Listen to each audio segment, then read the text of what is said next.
Before my family and God, I am innocent of this charge. In a Senate hearing today, the Supreme Court nominee said his family and good name has been totally destroyed by a number of unfounded allegations in the past couple of weeks. He said, "This is a circus." Christine Blasey Ford testified earlier that Kavanaugh assaulted her at a house in Maryland in the 1980s. Kavanaugh specifically rejected Ford's accusation and repeatedly denied any allegations of assault or serious misconduct.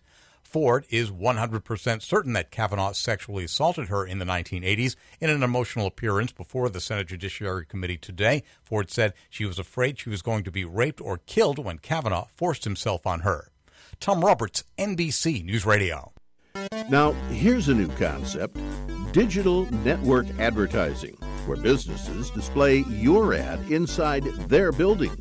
If a picture's worth 1,000 words, your company is going to thrive with digital network advertising. Choose your marketing sites or jump on the DNA system and advertise with all participants.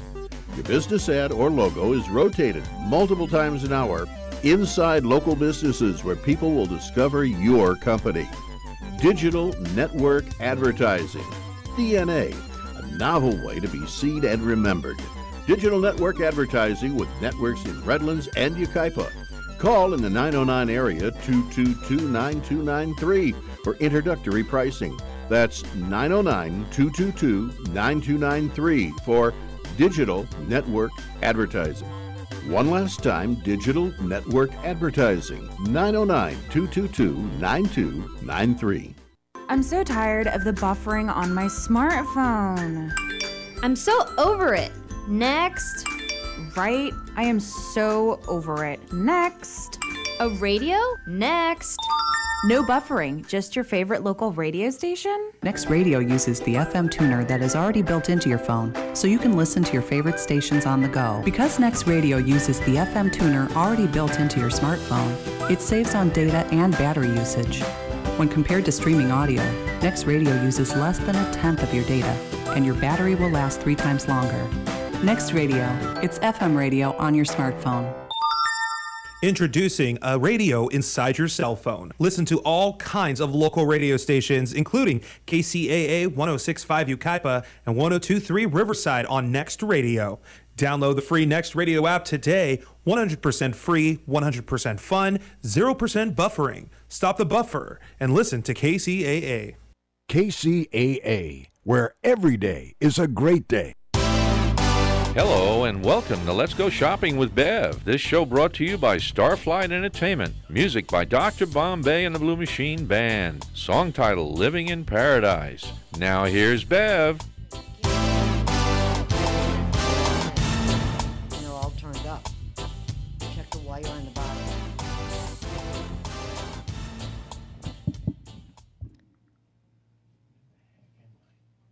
Is it plugged in now? Just go ahead. No? Well, welcome to the show, everybody. And I am so happy you turned in today. Why? Because of the guests we have today. I am so thrilled about this show. I really am. You put these 3 characters together and bada bing, bada boom. There you go. And our first guest, thank you, Brandon. If nobody could hear me, we had a little bleep and blunder, and Brandon, our board op, came and took care of the bleep and blunder. Yay! Yes. And our first guest, the one and only coolest mayor I have ever known. I mean, he is beyond cool. And it is Greg Bowe, the mayor of Yucaipa. How you doing? Good. Thank you for the accolades. I'm not sure about coolest mayor, but... Oh, yeah, you are. Okay. You are. And we dealt with a lot of them, let me tell you. You know, he's one of us. He's down to earth. He doesn't get the big heads like some people do. And we won't mention any names, right? All right. Okay. And then our second guest is Tim, and Tim is another terrific person. I know you for 1,000 years, it seems like. Long time. Yeah. Seems like we all got started all at the same time. You know, it kind of... Maybe Loma Linda Chamber, I think. I yes. remember. Way back when, yes. And he is from the Unforgettables, an organization that is very close to quite a lot of us, thousands and thousands of us. And we're going to talk about that, and then we're going to talk about the big super duper thing that's coming up pretty soon. We'll wait and let you talk about that one. Sounds good. Okay. And then, of course, the one and only Miss Violet from Farmers Insurance. Bum, ba-dum, bum, bum. We are farmers. Bum, ba-dum, bum, bum, bum. And so she's here. We're going to remind everybody certain things that they should be doing to get ready for the holidays, because they're right around the corner here. It's too fast, you know? The year just goes by so fast. You don't realize it until it's over, and then you're like, wait a minute. What just Starting happened? over? Yeah, like, what? Yes, and so we're going to be talking about that. We're going to be talking about the event that we are going to be attending tonight. And so without any further ado, Brandon, if you could play that one little silly piece of music. Thank you. Okay.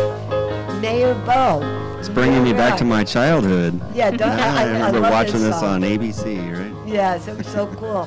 And it gets you in a happy mood, and you just want to get up and dance. Yes, absolutely. You may. I love the fall. I love the fall. What do you? I love you know why? I think it's because I love college football. I'm a college football fanatic. Amen. Yeah. Yes. In which college? Well, I got to be careful what I say here because I know there's some other fanatics around here. But I've always been a USC fan. USC, yes. And I like everyone in the Pac-12. Okay, I'll forgive you. My brother-in-law is a USC fan. Oh, okay. Hey, there you go. I mean, they've been having some good runs, and it's going to be amazing to see what they do this season. You know? Well, let's hope so. Let's Yeah. hope so, for sure. Well, even if they go, you know, we'll still love them, right? They had a little bit of a rough patch, 1 or 2 games or so, but Yeah. they'll pick up. We'll come Don't back. worry about it. We'll You'll come back from We have it. a young quarterback. Yes. He's yes. a freshman. So. And it's amazing. I don't know if it's just us changing or some of them players are getting younger every single year. I don't know which one is which. Maybe a little bit of both. I think it's a little bit of both. There you go. And Greg, would you please tell everybody, let's talk about all of the great things that is happening in our town in lovely Yucaipa. Well, Yucaipa is an awesome place, and there's just way to explain everything that goes on. I don't know everything that goes on, so. But we have quite a few festivals and events. Our Autumn Fest, which is coming up here real soon, is October 12th and October 13th. And it starts off with a rolling car show. So if you have a car, you bring your car. It has to be you can't bring your new Cadillac, but you can bring an old car. And you get to park it on the side, and then you get to drive it up through our roundabouts. Oh, that's cool. It's a lot of fun. It's called a rolling car show, and it's a blast. We got to do that. You should. It's so much fun, and you have so many spectators, and I have a blast. And does it depend on how old the car is? Well, I don't know what the cutoff. I think it's pre-75, but I don't know for sure. Oh, okay. So Rich can't get his old antique thingamabob from the garage, whatever he calls it, and he's kind of like the Flintstones, and he has to sit in there and start moving his feet to get it moving. If he wants to bring it, I'm sure we can find a place for him. We won't turn away anyone. Right? Yeah, and we'll get one of them dorky hats and stuff. There you go. And then the horn, it goes, ahooga. There you go. Oh, that would be a crack up. We got to work on that, but we won't tell anybody. We'll just do it. It'll be our little secret.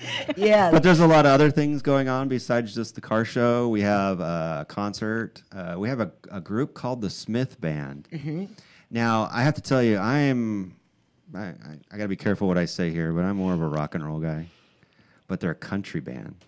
I know. And I have to tell you, though, they're turning me country because these guys are good. Oh, really? They are spectacular. And they're called the Smith Band, and they've come to our summer concert series, and absolutely amazing. Like I said, I'm more of a rock and roll guy, but I'll come watch these guys anytime. So. Yeah, I feel that way about country, and Rich loves it. And there's a lot of people that do love it.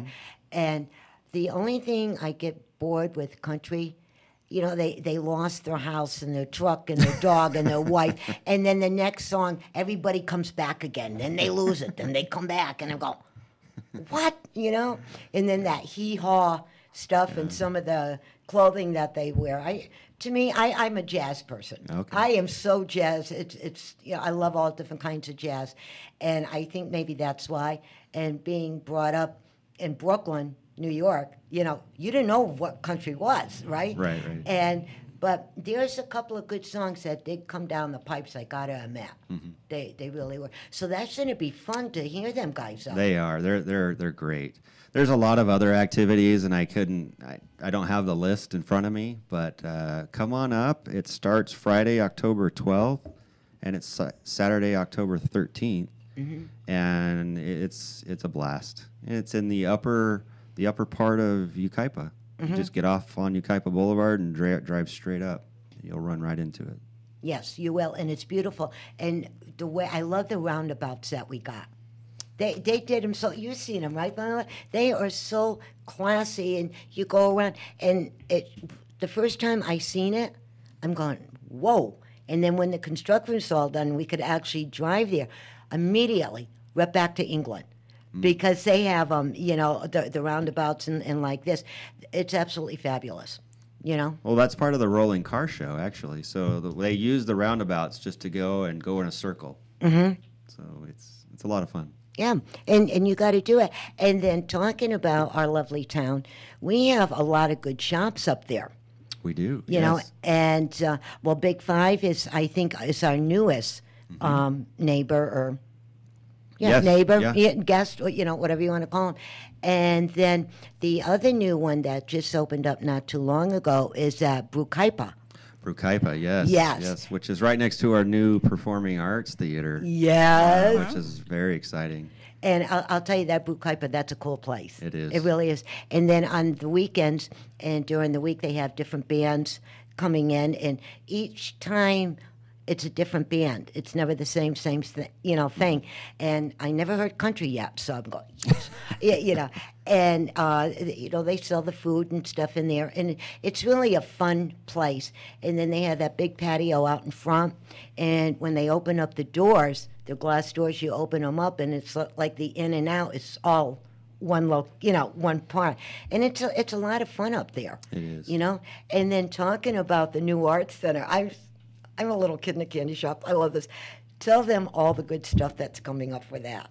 Well, just to understand what the Performing Arts Center is there's two parts to it. There's an indoor component, so there's indoor seating for about 300 people, and then the seats are actually going to retract, so you could turn it into perhaps a banquet facility, or you could rent it out for whatever. And that's about 300 seats on the inside. And then what we did is we know that our concert series is really growing, so we decided to put an outdoor component. So we have a really big stage that looks out over a courtyard. And I'm going to guess that we'll be able to get close to 10,000 people in that area. I could be overestimating that, maybe 6,000, but well, the size of it, when you look at it, it could be about maybe 6 to 8. Yeah. So that's where we'll have our music and arts festival. Last year, who did we have? We had English Beat, if you remember English Beat, and Big Bad Voodoo Daddy, and we've had groups like Candlebox and Berlin. We've had Starship, if you remember Jefferson Airplane. Yes, yes. Yeah. And it's really amazes me because I've been in that town for over 20 years now. Doesn't seem that long, but it has been. And when I first got in there, it felt like back up in New England, upstate New York with the little tiny villages. And the first thing that when I seen it, I thought of Lake George. It's a small area. It's mainly for spring and summer, and then in the winter they do the ice skating and all of this. But it's a small area. That's how it felt. And then seeing all the changes that the city went through the years, and we're getting bigger and bigger, and I'm going, this is really cool. Yeah. We are excited. It's a neat project. I think it's the Performing Arts Center is kind of going to be the the catalyst into lots of other real neat things. Mm-hmm. We're excited. You even have an emerging wine association, Yes, don't you? we do. Mm-hmm. Yes. Yeah. I was waiting for you to say that. I'm glad you brought that up. Yeah. Well, let's talk about that a little. Well, I don't know that much about it, but I know we have a group called Suveg, and Suveg, and maybe Tim knows more about what's Craig going on. and Karen Ziveg are really good people. Yes. So it's booming. It's really taken off. And then we have another wine tasting facility. I've yet to go. I haven't gone. The one down the street, the same side as the center. That's the Suveg one on California Street. That's actually theirs. No, there's another one. Yeah, there's another one pretty close to Brucaipa. Where they just taste the wines. Right. You know, I'm not sure what that's called. The wines. When we get we live in the city, we can't remember the name of the thing. Once we get the correct name, we'll let everybody know. Okay. You know, and that's nice. And we have some really good restaurants up there. You know, and so that is only building. getting better. It's getting better. You know, it really is. It is. It's exciting. Yes. And it's fun to be part of it. And the other thing, talking about the holidays, I'm waiting to see all the lights being turned on. Yes, it's always fun. It is. It's always fun. And talking about all of this, Brandon, could we hear a little bit more of that happy dancing music?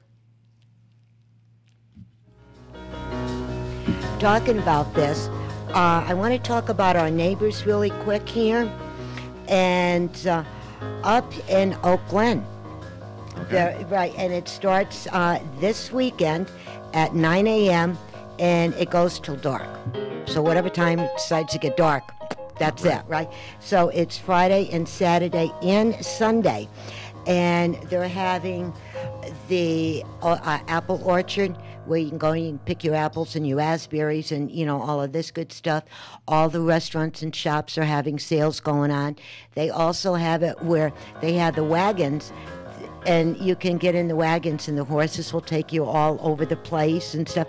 And it's really a cool thing to do. And they have the little village with all the different shops in there. And it's a perfect time to start your holiday shopping.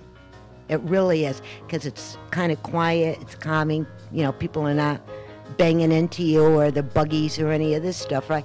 And, you know, if you want to do something really unique with the family and go back in time, go up to Oak Glen.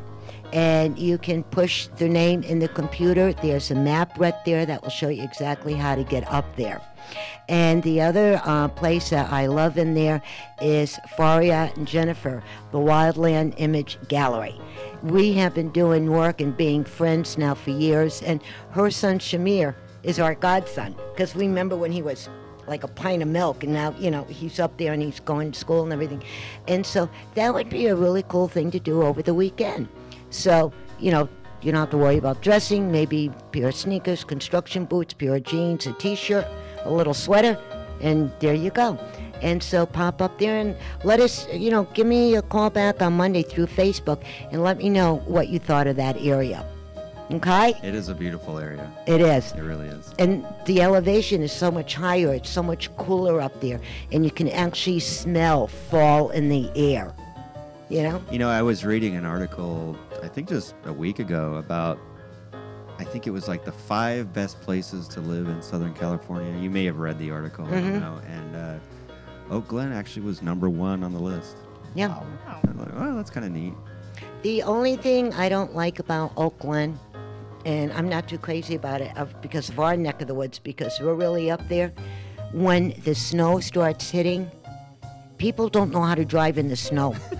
They don't know what ice means. You know, you've done a hydroplane here. You're going down a mountain, slow up.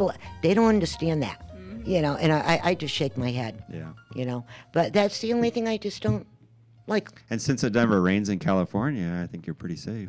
Yeah.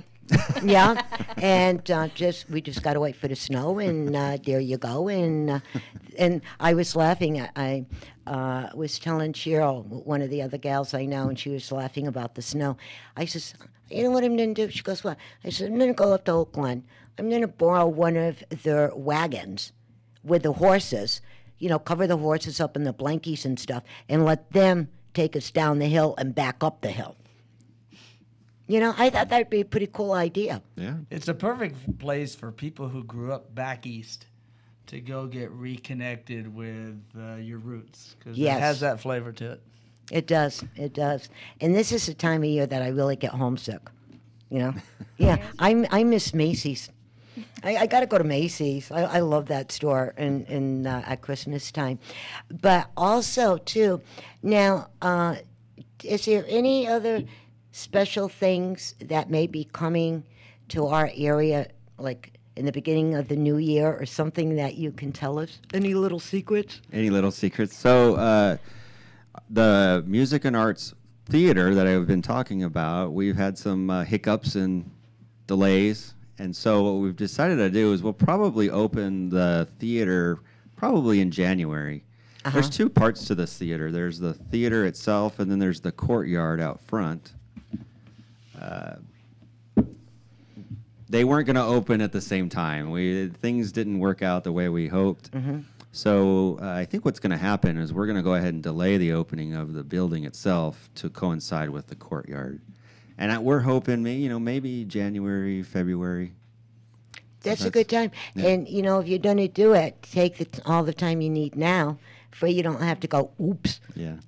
We're definitely going to be open for next year's Music and Arts Festival, which is the first weekend in May. And that will definitely be open by then. Oh, this is so exciting. And just think, we're on the ground floor seeing all of this being built. And if you just tuned in, you're listening to Let's Go Shopping with Bev right here on KCAA 1050, the station that leaves no listener behind. And if you just tuned in, we're sorry, because you just missed a whole lot of good stuff. But you can play us back later on. And we have our mayor, Greg Bog from Yucaipa. We have Miss Violet from Farmers Insurance. And we have Mr. Tim from the Unforgettables. And we are going to take a quick little break. We're going to be right back, and we're going to be talking to Mr. Tim. You're listening to KCAA, your good neighbor along the way. Hi, this is Cliff from Cliff's Pest Control. Have you had problems with pests lately? Cliff's Pest Control has been in business for over 40 years and is family owned and operated. We can take care of your general pest problems, that's the ants, spiders, all the crawling bugs, and we also can take care of your termite problems. You can reach us at 909-887-1862. That's 909-887-1862. That's Cliff's Pest Control, Inc., serving the Inland Empire for over 40 years. Hi, my name is Don, and I work with my wife Marie. We are holistic health practitioners specializing in magnetic therapy. Got pain, get relief. We are the Got Pain people. The benefits of magnetic therapy are speed up healing time, reduce discomfort and pain, reduce inflammation, detoxify your body, help improve blood flow. Got pain, get relief. We are the Got Pain people. With MD Jar Biomedics, we can be reached at 951-743-6903. We help to relieve pain without the dangerous side effects of drugs. Some of the other benefits of biomagnetism are a safe alternative for the treatment of over 500 ailments, including cancers, chronic back pain, migraines, asthmas, cysts, tumors, acne, arthritis, knee pain, sports injuries, broken bones, high blood pressure, diabetes, fibromyalgia, sciatica, multiple sclerosis, stroke recovery. It also helps reconnect the brain to the nerves. We are located in Yucaipa, and we are the Got Pain people. With MD Jar Biomedics, got pain, get relief. 951-743-6903. Once again, 951-743-6903. If you own or work at a restaurant, bar, or nightclub, here's an important message to help improve your bottom line. At Starflight Entertainment, we rent professional karaoke DJ systems. The monthly cost is affordable, and Starflight systems are easy to operate. For more information, call me, Rich, or Bev at Starflight Entertainment, 909-797-7291. Starflight karaoke systems have great sound, and Starflight provides a large selection of songs, everything from the 40s to today's latest hits. We at Starflight Entertainment will supply a professional karaoke jockey, or we'll train someone for you. The Starflight system can also be used almost like a jukebox during your slower times. Starflight Entertainment has been in business since 1989, and many bars, restaurants, and clubs have been customers for up to 10 years. Starflight covers San Bernardino, Riverside, Orange, and Los Angeles counties, and we can help improve your business. So remember the name Starflight Entertainment, and remember 909-797-7291. Starflight Entertainment. KCAA, where every day is a great day. Back, boys and girls, and this lovely piece of music is called Unforgettable. And this song is for Tim and everybody on his staff. So we're going to listen just a teed wet.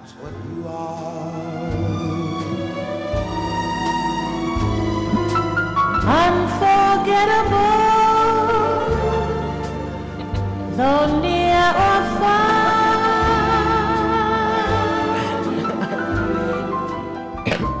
like a song of love that clings. Thank you, Brandon. And let's say hello to Brandon. Hi, Brandon.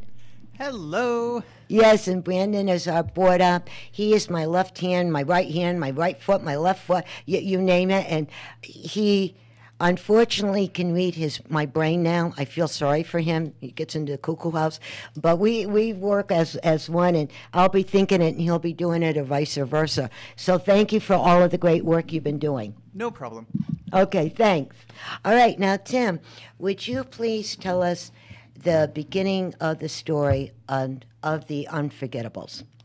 The condensed version is that about 20 years ago, maybe 22 years ago, when I was operating as the founding chaplain of Loma Linda Children's Hospital, after they decided to do a set-aside hospital complex there at Loma Linda, I was walking into a room where I'd been called by the doctor to be with a family whose 8-year-old had just been killed on the way home from school.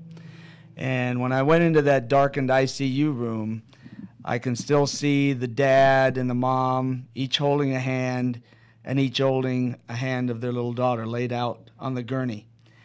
And when I walked into the room, as a chaplain often does, you have 5 seconds to build rapport with people on the absolute darkest day of their life.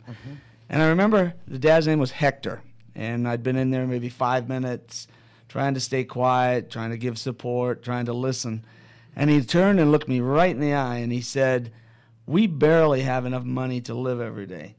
How am I going to give my baby a dignified burial? Can you help us, chaplain?" And I had seen, because I was there for 15 years, I'd seen a number of cases.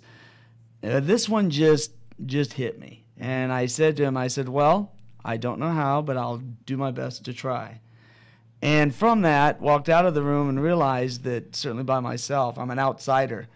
I have, at this point in time, one blood relative west of England, where I was born and where we immigrated from. So I'm a total non-blue blood.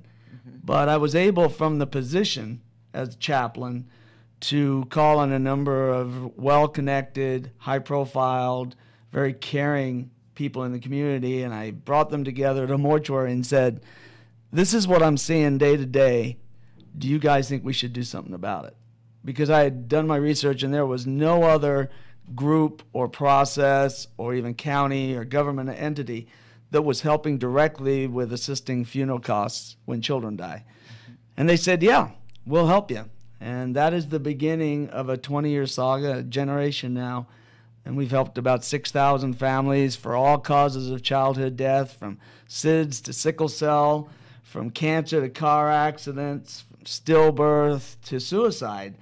And when a child dies, 18 and younger, we often get called by the mortuary or by the county or by city leaders like Greg or law enforcement or clergy, just a number of different helping touch points in the community, and say, "Please help this family." And so that's how we've done it. And I am so glad that you started this, because unfortunately it happens every day, and if it seems like every 5 minutes, somewhere in the country, somewhere in the world, this is happening to a family. And the way things are going, a lot of people are not prepared for this, mentally, physically, financially. And it's just good to know that you and your staff got together and came up with this. And I want to thank you. Oh, thank you very much. For helping all of these families. And God forbid it could happen to any one of us at any moment. We say it's the help we hope we will never need ourselves or for our own families. Yes. So as my dad used to tell us, be grateful to America because we've been welcomed here, and also do disinterested benevolence, which is an old term that meant you do good for the sake of doing good and not for benefiting from it yourself. And this is certainly one of those charities that if you donate to it, you certainly don't want to be a recipient of that donation Coming down back, the road. Yeah, that's so true. That's so true. You know, and it's really weird. Half of the people that are still my friends, you know, after all these years, and we known each other for so many years when we all started. And to watch us grow now and to get you back onto the program, and it's like we're walking back memory lane, and we're going, we're still here. You know, a little crazier than before, but we're still here, right? And then all the marvelous things that we're able to do to help different families and individuals and different businesses. And it feels good to give back to the community. And this girl said to me, last night, as a matter of fact, we were at a function, and you were there also. And she says, "Oh, you must like doing radio because of all the money you're making." I went, "Excuse me?" And I just walked away. I said, "I'm not even going to reply to this, you know." And it's not that. It's just that we can help so many people doing what we're doing. And that's what makes you feel good. Can I tell a little story about Tim? Yes, Is you that may. okay? Is that all right, Tim? I'd be honored, Greg. All right. So it was one Christmas season. We were at a party, and I got this phone call that there was a major accident in Yucaipa. And, you know, these two girls had been hurt really bad. So I traveled down to Loma Linda University, and I went into the ER, and you know, I talked to the parents, and both of the girls had passed away. And I'm going to get all choked up here. Take your time. And, you know, as a community, you know, as elected official for the city of Yucaipa, what do you say? I mean, I had nothing to say, and I really didn't have anything I could do. And so I talked to him for a little while. I went back to the same party that I had left. And I told him the situation, and I said, wow, these people are in desperate need, and I don't know what to do. And the chamber, the CEO of the chamber goes, well, I know exactly who to call. And it was Tim. And she followed through, and Tim's organization helped that family out, and it was like, what would I have done? I couldn't have done anything without Tim. That was, and wow, as an elected, thank you. As an elected official, it's like, to have that resource there, it's amazing. It was great, and I appreciate what he does, and it's an honorable thing. It is, and thank you from all of us. Yeah. And talking about this, if we don't get all crying here and stuff, you now have been doing this for 20 years. Mazel tov. It's very cool. Mazel tov. You're welcome. That. And to lighten it all up, right? There's a king-size event coming up here, huh? There is. Yes. Oh, and I cannot wait. Thank you for leading in on that. You're welcome. And would you like to tell everybody what's going on? Well, we're doing a 20th birthday party masquerade ball gala. And we're doing it actually at the San Bernardino International Airport terminal that is still waiting to be used on a regular basis. Yeah, and real quick, I got to bump this out for you, don't forget. They will remove the airplanes. The airplanes will be out of the building, okay? And the view it's a tremendous view. It's a tremendous view. So we're going to have a party, and we're going to celebrate 20 years. The generation is something that needs to be celebrated. Mm-hmm. Charities and businesses need to really yell out about these hallmark dates because it shows you have staying power. Mm-hmm. And it shows that you are doing what your mission is all about. Yes, and this is going to be so cool. And this is the best time to go shopping, right? And then find something very sparkly but not too sparkly, you know what I mean? And go in there and really, really enjoy yourself. And if you shop right, you can wear the gown or the tuxedo for this event, and then you have something for New Year's. Without a doubt. Right? Without a doubt. Yes. You know how that works, don't you? Brenda Lorenzi, who is the owner of Inland Empire magazine, has graciously agreed to serve as our committee chair for our planning committee. She finally did that. Isn't that great? Yay! She's doing a great job. There's about 20 ladies that are already well into planning. And we're going to initiate a new award called the Rowena Ramos Award, which is in honor of Grandma Ramos, Mrs. Ramos, maybe otherwise known as James's mom and Elena's mom. And, you know, that's one of the great family. There's some really neat families that make a difference. The Bow family is definitely one of those families in the Pass area. And the Ramos family in Highland and San Bernardino, they're very philanthropic and generous. So I think it's very cool that we're going to honor grandmothers in the community with this new award for helping to shape families that are caring, giving, and philanthropic. So that'll be a special part of that event. It's going to be so cool. And also with people that are listening to us now, or they, you know, tune us in tomorrow on the reruns or whatever, if somebody wants to help out the organization, they want to make a donation or, you know, give you something, how does one go about that? I would think that they go to the website, unforgettables.org, or to our Facebook page, which is just the Unforgettables Foundation, and they can get all the information they need at that point in time to donate or contact or even refer a family that is in need of help. We get calls all the time, and we get calls from around the country, like you referred to. We are one of the very rare charities started in the Inland Empire that has actually now branched out, going out. You know, there's wonderful causes like Ronald McDonald House, Salvation Army, Boys and Girls Club that have come here from other parts of the country where they were started. But we are one of those rare charities that was started here and now is being wanted and utilized and franchised and chaptered around not only the United States, but we have a chapter in Toronto and Ottawa, Canada. So really North America. Canada, yes. I knew Canada was going to pop in there. That makes me even happier. You know, and one more time, bump out how they can get to donate. The Unforgettables Foundation on Facebook, or www.unforgettables, UNFORGETTABLES.org. And that's our website. And we also have a phone number, which is 909-335-1600. And tomorrow this will be posted on Facebook. Thank you very much. You're welcome. And Violet. Yes, ma'am? Yes. You're so quiet. What's the matter over there? I'm just thinking. Uh-oh. Uh-oh. What are you You're thinking in of? You're in trouble, young lady. Yes. Well, hearing all of this, what is your opinion now with the holidays coming up and so on and so on? You've been kind of quiet all day.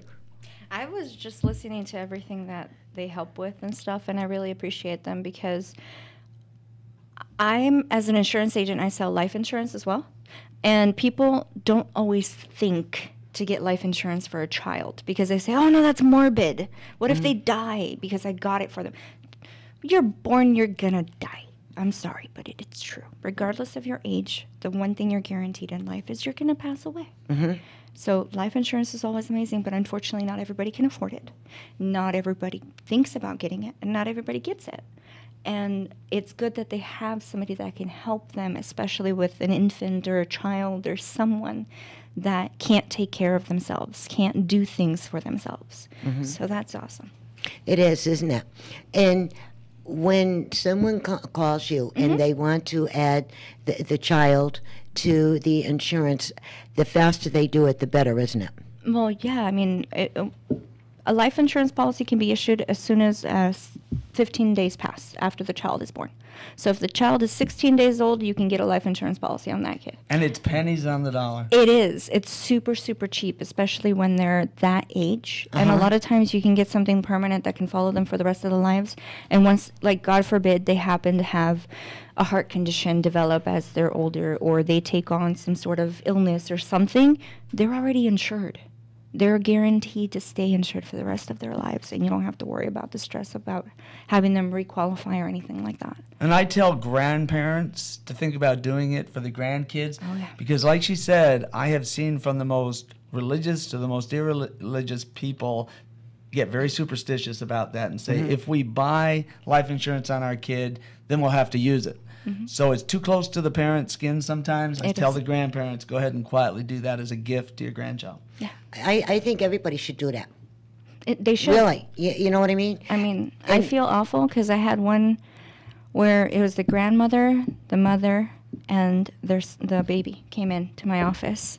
I sold the grandmother a life policy. I sold the mother a life policy, and I was trying to get something on the baby, his little boy. He was like 9 months old. And they said no because, that's morbid. What if something happens to him? What if we cause this or anything like that? And I should have pushed more, but I left it alone. About 3 months later, they had a car accident, and the grandmother survived. She was in ICU. The mother survived with broken ribs and broken arm, but the baby boy passed. And that's the point where it hit me, and I was like, okay, maybe I need to push a little bit more. Yes, and sometimes people have their own opinions, their own superstitions on things. But when you think about it, it's a little human being. Yeah. It's a little tiny munchkin that's going to get big, right? And what kind of gets to me is more people will spend more money on their pets. Yep. Than their own child or children, whatever it is, and I'm going, ooh, Well, it's $5 or less, as far as I understand it, per month as a rider on a lot of policies. Is that right? You can add it as a rider, but you can also purchase the child something on their own. Yeah. And if you get it as a rider after a certain age, they drop off. But if you get their own policy, it doesn't matter. It'll follow them for the rest of their life, and their price can stay around the same price that you left it at. So the taller they get, the price stays the short side. Yep, it stays the same. Oh, that is really cool. I actually got one for my brother because I was like, you're not 21 yet, and you're driving from point A to like way over there, and you're a brand new driver, and God forbid something happens. My parents are paying for his college loans and stuff. So college loans don't just die off if the person passes away. No, you still got to pay out. They transfer to the parent. They transfer to the grandparent. They transfer to some family member. So I was like, I don't want my parents stuck with that bill. If something happens to my brother, I want to make sure that bill gets paid. So I called my brother up and I said, by the way, somebody's going to stop by and draw your blood. And he's like, what? I'm like, get your brains ready. You'll be okay. Don't worry about it. And, but I got him issued, no problem. Not even a medical, because when they're children, they don't need one. So at the point when I got him, he was right after turning 18, right before he turned 19. So there was actually no med needed at all. There's just a couple questions that you answer, no blood drawn, no nothing, because they're that young. And they're okay. And he's insured, and like I said, he's driving around right now, and if God forbid something happens to him, I know that we'll have enough for the burial, we'll have enough to pay off all his loans, and to be able to take a few minutes or a few days off for my parents so they can, not have to go to work and have to do all those things while they're mourning him. That's a genuine gift you gave to your brother. Yeah. And, that's a gift. Dennis, I'm not going to say what I was going to say. I changed my mind. Never mind. And if you just tuned in, you're listening to Let's Go Shopping with Bev right here on KCAA 1050 AM, the station that leaves no listener behind. I love saying that. That's so cool. And if you just tuned in, we're sorry because you missed a whole lot of good stuff already. But you can tune us on tomorrow and you can pick it up again. Aha. See, it's not called a rerun. It's just called The Run. Right? Okay. And our guests today have really, really cool people today. I like this one. We have our mayor of Yucaipa, Greg Bogue, with us. We have Violet from Farmers Insurance. And we have the one and only Mr. Tim from the Unforgettables. And Brandon is our board up again. Yay! And, yes, you wanted to say something, my dear? Oh, no, I was just getting ready if you wanted me to say something. Yeah, if you want to say something, join in the party. All right. Okay? The more the merrier. Okay, yes. And so what we're talking about now is we're just talking to Mr. Tim about the Unforgettables and how people could help the families that lost a child, an infant, a child, or a young adult. And Violet was just talking about the insurance that a family can get on for that infant, the child, or the young adult, right? And then Bo, our mayor, and he was talking about an accident that happened, and he called Tim, and everything got taken care of. So tomorrow, all of this stuff will be on my Facebook. Everybody's www, the whole 9 yards, right? And you can play this program back again. And you name a station, push it, we're there. You know, that's how enlarged we're getting. And believe me, I will. The anecdote, the story, the heartfelt moment that Greg told, those are the type of touch points that every good cause, charity, movement want to hear. That real, sincere people in the community see the value of what you're doing. I mean, that was a phenomenal story, so I really appreciate him telling that.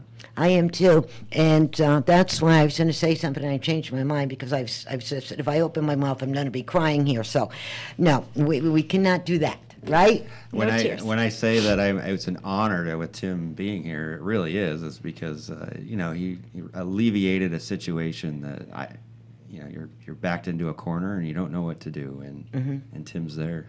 It's just good to know that people like him in his organization is there.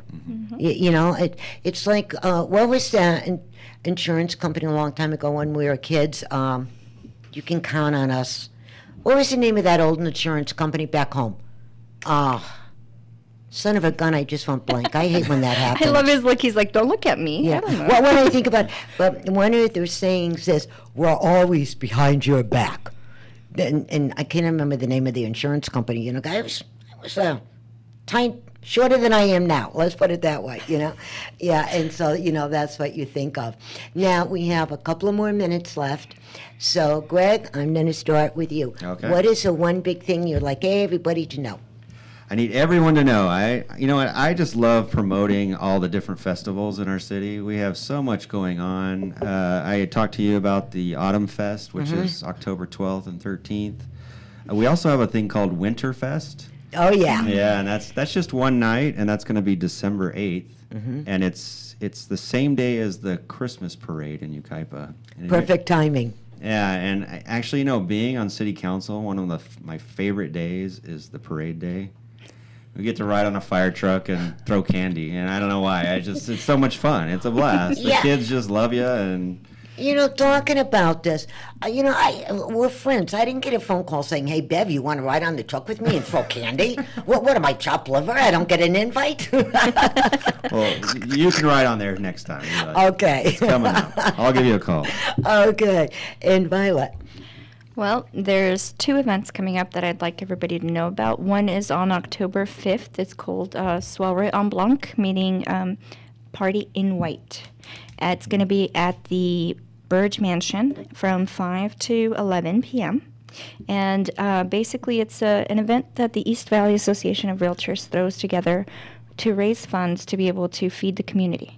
We provide around $1,100 to $1,500, depending on how much money we collect throughout the year, turkey dinners. Not just the turkey itself, but the actual full-on size turkey, the stuffing, the sides, the whole 9 yards, except for the drinks. That's the only thing they don't get from us when they come.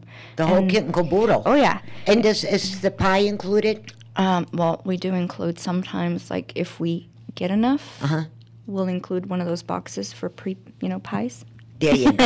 There you go. So you can make your pie at home. Yeah. But basically that one is $60 a ticket to attend. It includes wine tasting, whiskey tasting, beer tasting, food sampling, and there's dancing, music, raffle prizes, auctions, wheel prizes where you pay $5 to spin and you're guaranteed to win a minimum of $10 value gift.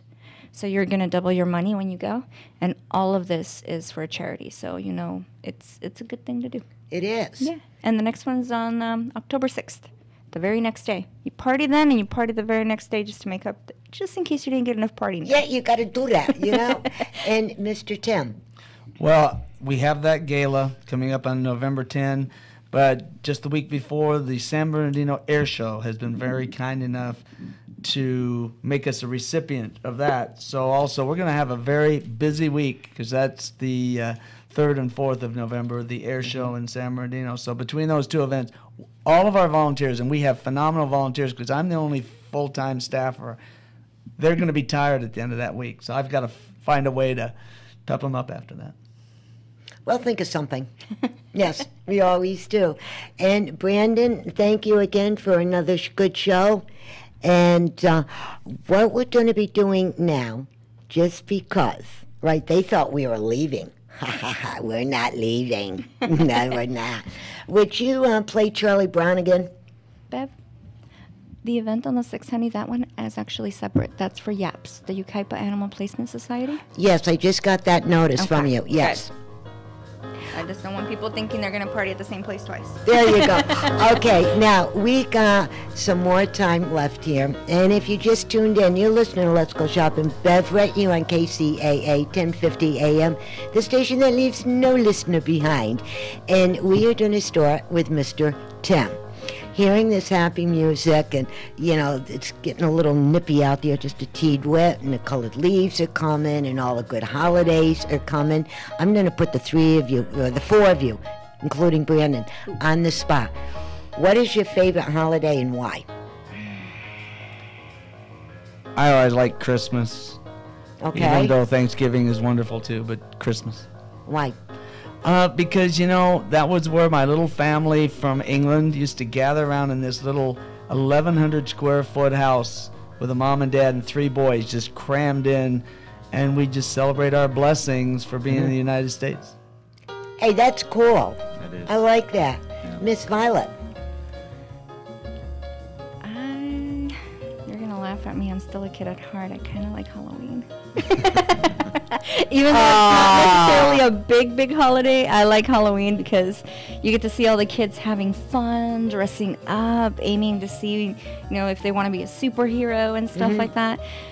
And I helped raise my little brother and my little sister, and I took them trick-or-treating until they were old enough to where they were like, I don't want to go anymore. I'm like, all right, cool. Well, what I used to like about Halloween, I don't know if you guys did it when you were little, but back up home, it was called Cabbage Night. It was the night before Halloween, and all the big kids could go out and do whatever they were going to do, and my sister, she was a little bit older, and it was finally her turn, and my brother and I were the babies, so we had to wait for a while. Well, finally, I went to my sister Joyce, and I says, we want to go. So she snuck us out of the house for we could go on, the Cabbage Night and be with all the big kids and see actually what they were doing. Once we seen it, we said, this is it. It was very letting down. It wasn't all that great. Kind of disappointing. Aww. Yes, we were. And Greg, with you, what's your favorite? It was always Christmas. But Christmas changed over the years. It used to be as a kid, it was definitely the best time, magical. Sure. And as you get older and have your own kids, it becomes stressful. Yes, very, very. But it's still my favorite. It's still the best holiday. I do enjoy Halloween, though. My neighborhood gets crazy at Halloween. Oh, yeah? And it's a lot of fun. All the family comes over. But I have to say Christmas is still the best. Mine is Thanksgiving. Yeah. Why is because the family is huge on my father's side. You got everybody together. There was 320 of us. Wow. I kid you not. It was huge. And this on every Thanksgiving, because there are different parts of the state of New York and some in Connecticut and this and that. And Macy's Parade too. And Macy's Parade. Oh, you better believe it, honey bunny. And when we were kids, we got bundled up, and we could sit on my dad's car, on the roof of the car. He put a blanket on it and stuff, for we didn't sleep because of the snow and the ice and everything. That's how we seen the parade. I'll tell you, there's nothing like it, But I loved it because everybody was there. And my dad had a restaurant at the time, and so him and my uncles got in there, and they moved everything as much as they could move out of there. They had these big long tables, and everybody was there, and all the laughing and giggling, and we had food fights, throwing a this and that. And everything. I mean, that was always my favorite holiday. Yeah. And I remember when my 2 children were younger, I'm going, get over here. This is what we're going to do. And a couple of my neighbors, their husbands were in the military. I said, get over here. And before we know it, we started building our own little tradition, So it was a lot of fun. And I just got the fingers from Brandon. That means 3 minutes left. And again, let's bump out the contact information. Okay, Tim? Unforgettables.org. That's simple. Very simple. Okay. Unforgettables.org. Violet. Number 909-795-2230 or my cell 760-485-5035. There you go. And Mr. Mayor. Well, if you want to know about more of our festivals and what's going on in the city of Yucaipa, you can go to our city website. We have lots of contact information there. But I do want to throw it out that once again, October 12th and 13th is our Autumn Fest. And come on out. It's going to be a blast. It always is. It always is. It's exciting times. It is. And then also, if you're bored this weekend, you don't have any chores to do, get in the car or on your horse, whatever, however you get to wherever you get to, and go up to the Oak Glen and see the Autumn Fest. You're going to be happy. And I'll tell you, that's the best place to get your apples. Yeah. And I've got an idea for you. Import as many leaves as you can and have the biggest leaf pile in the USA as a hallmark of your hometown festival. Wouldn't that be cool? Oh, yes. Let's do that. Well, let me talk to the public works guys because they'll have to pick it up later, but we'll see. We'll see. Yeah. Good idea, though. The leaf pile is the fall. Yeah, and just think, Yeah. and then they can jump in it and stuff, and they can play with it before they throw it away, and they won't get into trouble. That's You it. tell There the you kids go. to pick up idea. at least 10 leaves each and you'll be fine. There we go. There you go. And so I hope everybody enjoyed the show. Tomorrow, get on the Facebook and link and this a link and that a link. You'll find us everywhere, and you can hear the program again. And I want to thank everybody. Mr. Mayor, thank you. Thank you. Miss Violet, thank you. Thank Mr. you. Tim, thank you. Thank you. Mr. Brian, thank you for another good show. And we'll be talking to you next week, same time, same station. And Charlie Brown and Linus and Snoopy and the guys are going to be dancing us out. And thank you, Brandon.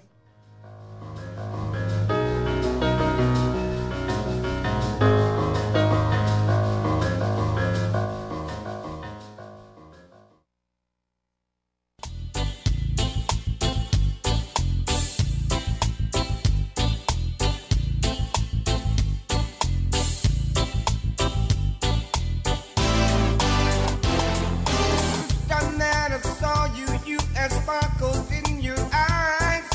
It was unbelievable how you had me hypnotized.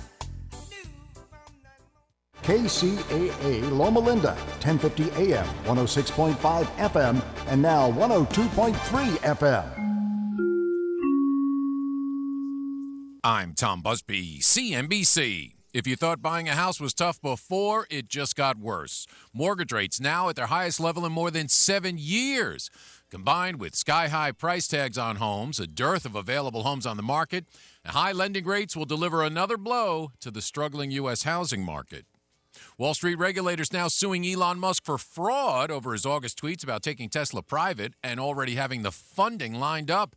That funding was not secured. The plan quickly scrapped. On Wall Street today, the Dow rose 54 points, the Nasdaq up 51. That's thanks in part to strong U.S. economic growth in the spring second quarter. It rose more than 4%. That's the most in 4 years. Just in time for Halloween, Hershey has begun selling Kit Kats, Reese's, and Hershey bars that come with glow-in-the-dark wrappers. And Kentucky distilleries cranked out 7.5 million barrels of bourbon whiskey last year. That's the most since 1972.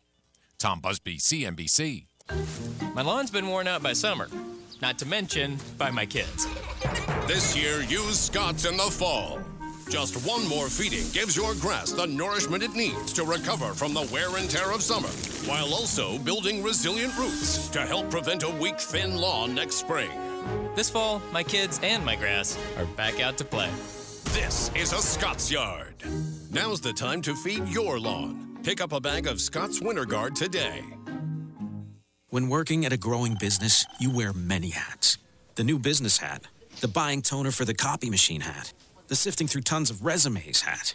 You can throw away that last hat thanks to Indeed.com. When posting your job, Indeed lets you add screener questions that give you a less time-consuming route to your short list of qualified candidates. So go ahead, dust off that extra long lunch hat. Hiring's better when you've got your short list. Save time on hiring when you post a job on Indeed. Get started today at Indeed.com/hire. This is an NBC News Radio special report, the Kavanaugh hearing. An angry and emotional Brett Kavanaugh says he has never committed sexual assault. I swear today, under oath, before the Senate and the nation, before my family and God, I am innocent of this charge. In a Senate hearing today, the Supreme Court nominee said his family and good name has been totally destroyed by a number of unfounded allegations in the past couple of weeks. He said, "This is a circus." Christine Blasey Ford testified earlier that Kavanaugh assaulted her at a house in Maryland in the 1980s, repeatedly denied any allegations of assault or serious misconduct. Ford is 100% certain that Kavanaugh sexually assaulted her in the 1980s. In an emotional appearance before the Senate Judiciary Committee today, Ford said she was afraid she was going to be raped or killed when Kavanaugh forced himself on her.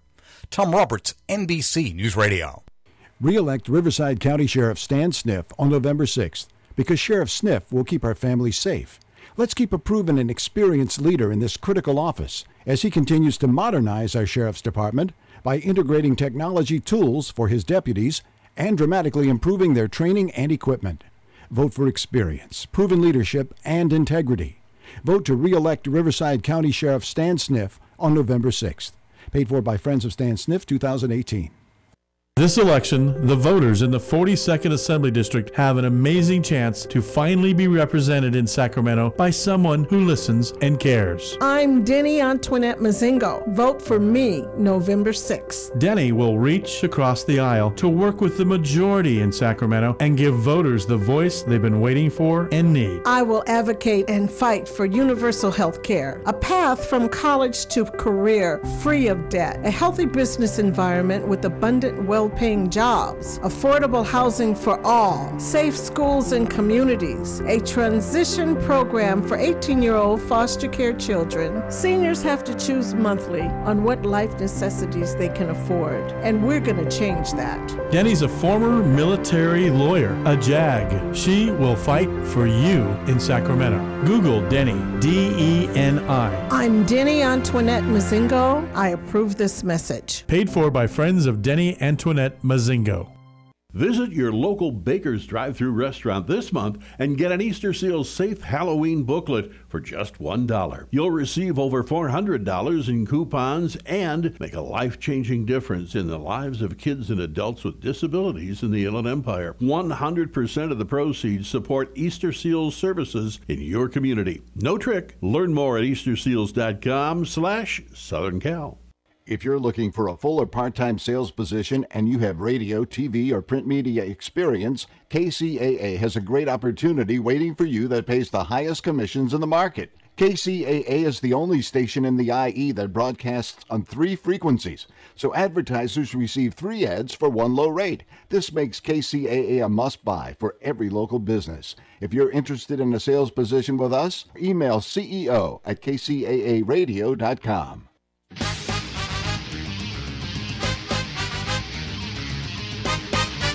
And now, ladies and gentlemen, it's time for the greatest real estate investment show ever. Here's the flip-flop investor himself, Todd Bayer. Well, hey everyone, how we doing out there today? This is the Flip-Flop Investor Show, and I am your host, Todd Bayer, the Flip-Flop Investor himself. You know, every week what we do here, we get together and we talk about real estate investing, that thing that everybody wants to be a part of, it seems, these days.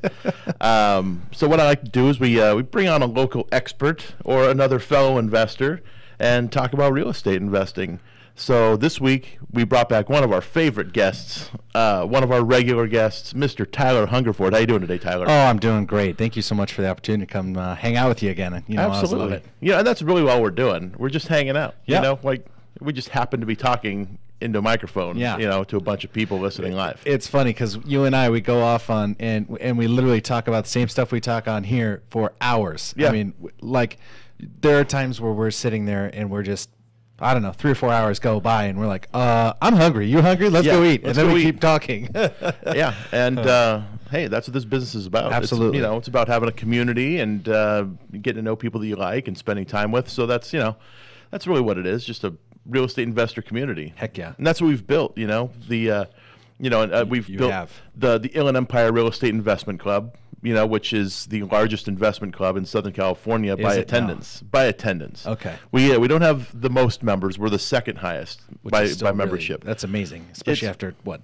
3 years, 4 years, yeah. 4 years. We passed, groups that have been around for over 10 years now. Wow. So we've definitely built a solid community. And I don't want to brag, but I think it's because we do things a little differently, and we really do focus on the new person, the new investor, all the experienced people that come every single month to the group, to the club meetings. They're there to help the new people, and that's what's been really helpful.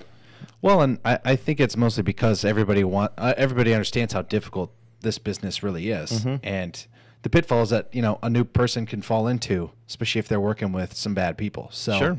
Anybody, even when I did my first deal, I needed somebody looking over my shoulder, right, to make me feel, number one, that I'm not crazy, and also to help prevent me from doing something stupid. Yep, like hiring the wrong contractor. Yeah, well, I've done that many times, so I guess I'm still kind of stupid in that regard. But if there are any great contractors out there, let me know. I'd love to hear from you. Yeah. This is that's a lament that is shared across. 100%. Yeah, it's a common thing. You hear people say that contractors are unreliable, and they're what would you say? Maybe they're all over the place with their pricing sometimes. 100%. Yeah, no consistency there. Consistency. That's super important. That's the word I was looking for.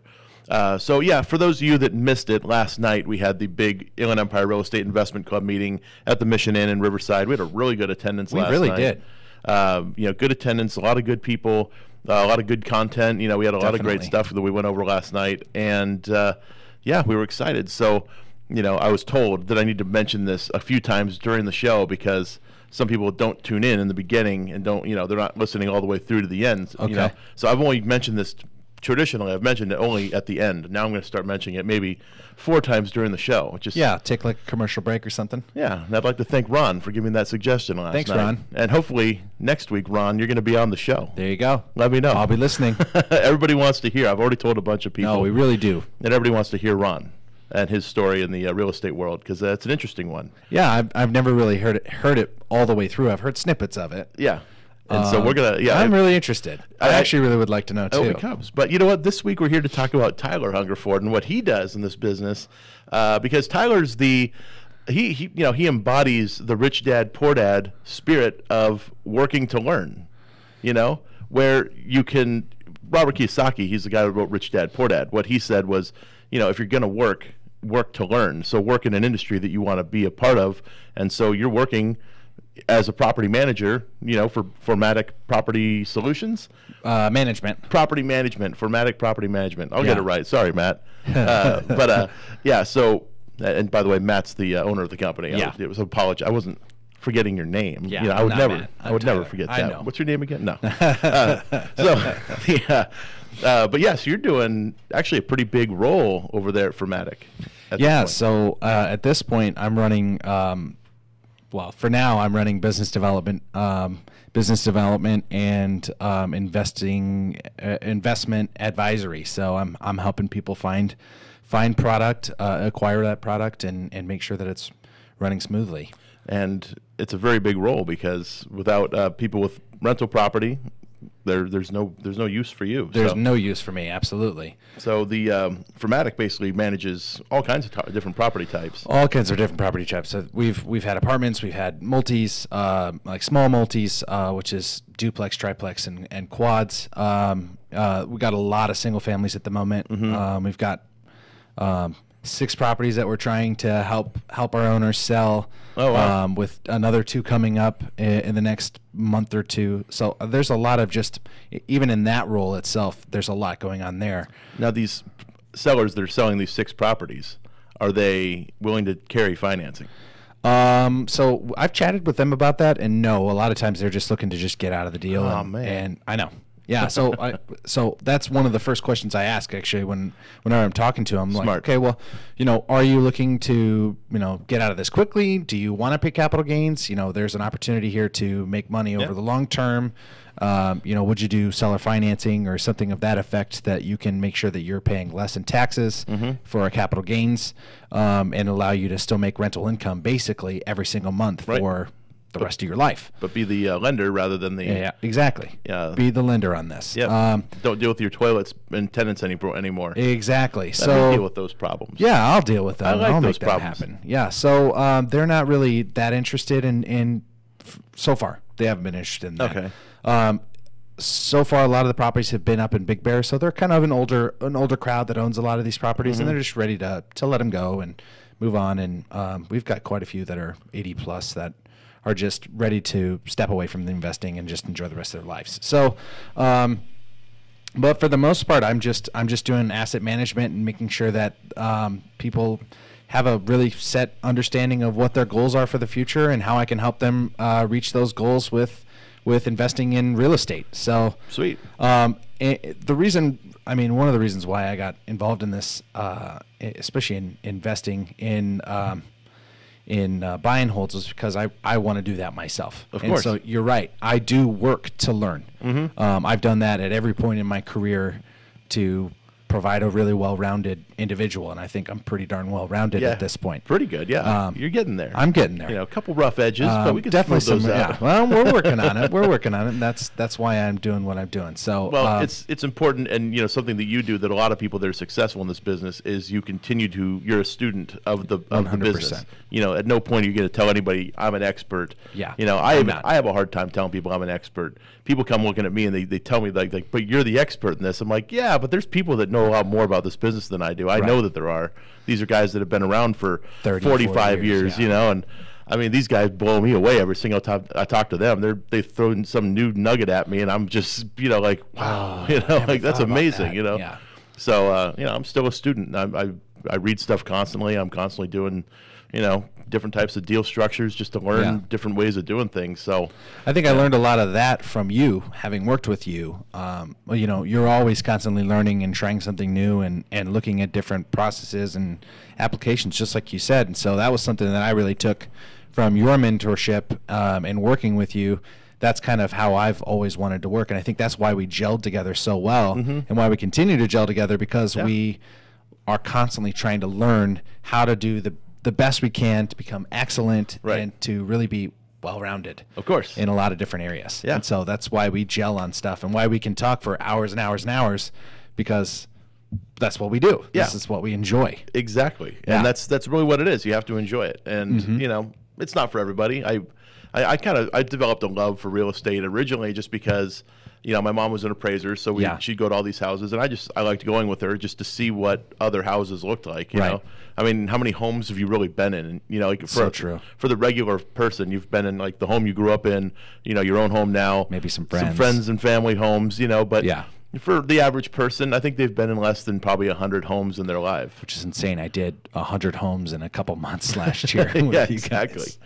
Yeah, I mean, that's, you know, for us, I've been in easily over probably 15,000 homes. Oh, yeah. You know, I've been 100%. in tons of different styles and types, and, you know, even in other states, you know, like in Texas, they love to build everything out of brick, you know, like. Yeah, see, I'm excited to see all of that. I've never really, you know, until I've started traveling a little bit, I can start seeing, you know, different architecture, but that's when I'm really, you know, starting to really understand and see, like, wow, so many different ways people do stuff. It's very interesting. It's cool to see stuff like in another country, like you go to Europe or something like that, or you go to Asia. See, I haven't done that yet. And get to look at the different like architectural styles and things like that. Those are the things you're like, wow, okay, so this is how they accomplish it. And you know, there's a reason why these homes have really tall roofs. It's because they're trying to keep the heat up there and not in the living space of the home. You know, there's all these weird things that people do architecturally, and I don't know, it's interesting, but I wouldn't want to be an architect. No, I don't think I would either. I like a set building. I actually really would like to get in development, and I know that's something that you want to do too. Absolutely. I think that just like putting your hands on something like that would just be super duper cool. It's, you know, like we were today. We went to an Ontario Reign game. Awesome. This morning, which was a little different than their usual thing, because it was there were about 7,000 elementary age kids there, students from different schools. There were about I don't know 500 school buses or something parked in front of the place, and it was a very loud experience. You know, nothing's louder than a bunch of kids screaming. Right. You know, whenever they scored a goal. So I don't know how the game wound up. We ended up leaving after the second period. So it's a preseason game. Preseason game. You know, they were playing the goals. But ooh, that's a good game. It was a good game. They were on their best behavior. There were a couple moments that normally would have probably resulted in a fight. And really? They were on their. They didn't fight. I didn't see a single fight. Oh wow, that always happens at a goals and rain game. Goals they rain, always fight. They do. There's some rivalry there. There's like 6 fights per game on average. That's insane that they didn't fight one time. Yeah, there was a couple times where it got close, but yeah, it didn't happen. And all the kids were screaming, "Fight!" It was actually kind of funny, but you know. So anywho, but that being said, I don't know where I was going with that, but I'm glad I said it now. Was it about maybe the development you're working exactly on right. off Yeah. Etowanda? Well, there was a like right outside the rain, because we go in through the back entrance off of 4th, right, down in Ontario, and there's these big dirt parcels, you know, right there, just completely available. You know, and these are sort of a remnant from the last economic recession that we had, where these are properties that were going to be developed into something. I don't remember exactly what the project was going to be there, but I don't remember either. You know, I'm looking at, I'm like, these are prime pieces of dirt, you know, in a great spot in Ontario. Mm-hmm. You know, you're just a couple blocks down from Ontario Mills, you know, and I'm thinking, what can we put here? And I mean, obviously, probably you know what they need in that area. Or grocery store. They need a grocery store over there, don't they? Badly. That's true. Yeah. Well, they have the Target. Is that not a super Target? No. They need a grocery store bad. A grocery store. All of those apartments right there. That's true. All of that residential right there, they're not being serviced by any grocery store. And I think it's 1 or 2 exits down on the freeway before you can find one. Wow. I used to work in that area.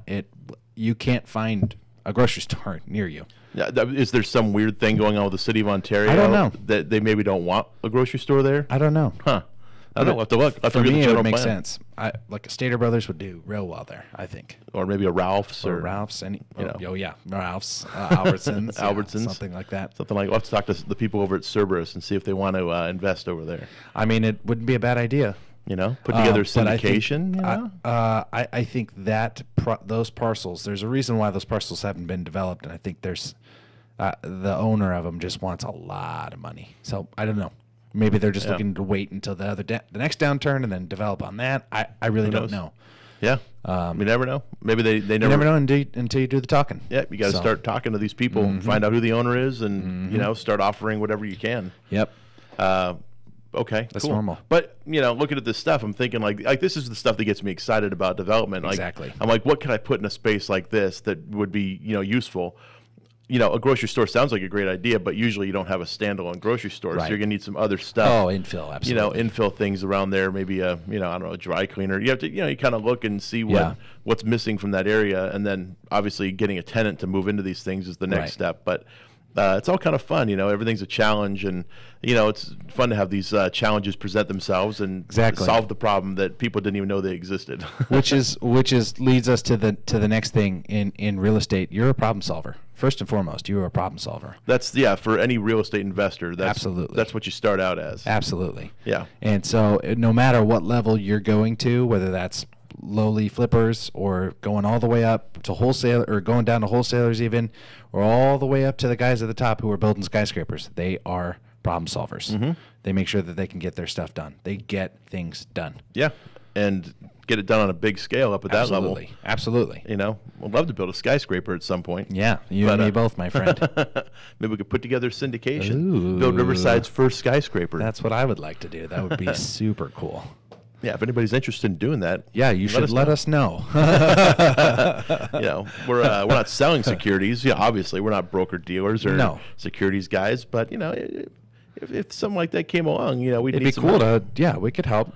We need some other people's money, because that's how a lot of deals get done in this business. Absolutely. You know, a lot of people, you know, they don't have the money to get into this business, so you need some kind of help. I know, like, Robert Kiyosaki tells a story in his Rich Dad Poor Dad book about how he needed to borrow $2,000 from, you know, to like put as a down payment on this house in order to buy it and do what he needed to do on it.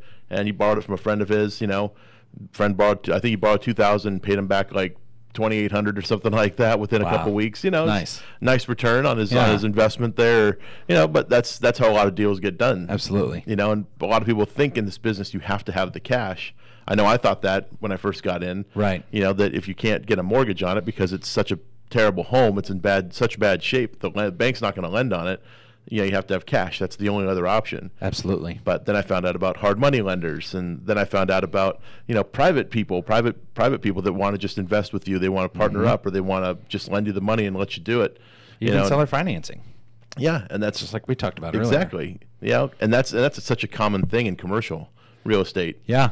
Seller financing. It's a lot more common there than it is in residential, from what I've seen. It just makes a little bit more sense because that guy still wants a return, but maybe they can't afford to fix up their building. Yeah. So it's a seller finance. Yeah, we're going to pay you over the next 30 years, and we'll have this bill go over to your family as well. Yeah. And so we'll buy it at this number right now. You'll get a down payment plus whatever it is left after that. Right. And we just continue to pay you for the next 30 years amortized over that. Absolutely. And do you want 3%? Do you want 6%?